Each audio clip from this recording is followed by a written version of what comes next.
Swami Vivekananda was so entirely different from anything that we had known in America, that I had heard all my life, it seemed to me, of power in repose.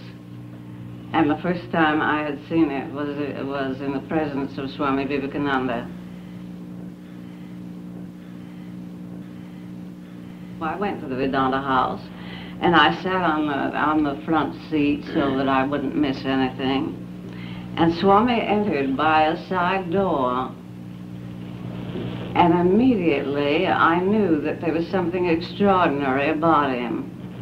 He was very unassuming, very calm, and entered and took his place on the rostrum. But there was something about that presence that you couldn't take your eyes off of him, and he fascinated you. And as he sat in the chair, his head was the most perfect that I'd ever seen. And it was perfectly poised, and power seemed to emanate from it. I was fascinated. And he looked like a living Buddha. He looked entirely different from any personality that I'd ever seen. And then he rose to speak, and the voice was extraordinary. It was mellow, resonant, but of great purity. And as he spoke, veils just seemed to fall from your eyes, because he gave you an entirely different impression of personality. He gave you an entirely different impression as he was speaking of the relationship of the individual to the divinity.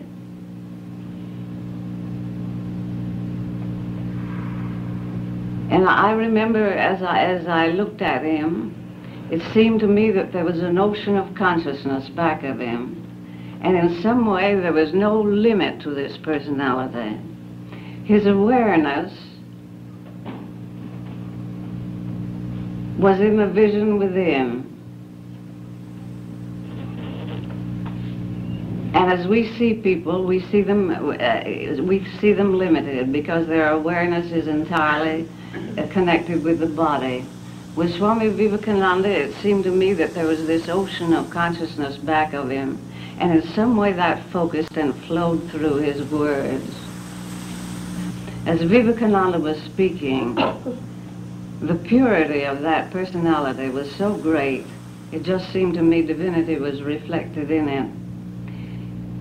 It was as if his mind was a limpid lake that was reflecting a divine light.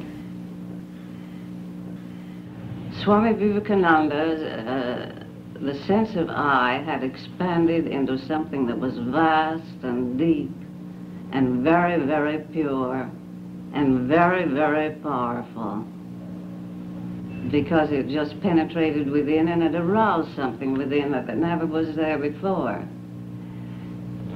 Someplace he has said that you never see without you anything that isn't within. And I think perhaps his great power was that he perceived the divinity in all form. And he perceived it to such a degree that he awakened it in his listeners as he was speaking. Other people that I'd heard on the pulpit and all that sort of thing, and I'd heard about the best, they speak from a standpoint of faith, that they have faith in a divinity and all that. And I began to realize that this man was speaking from something that he was living, that every word he uttered came from a state of realization, such a realization as the ordinary person can't imagine, you see.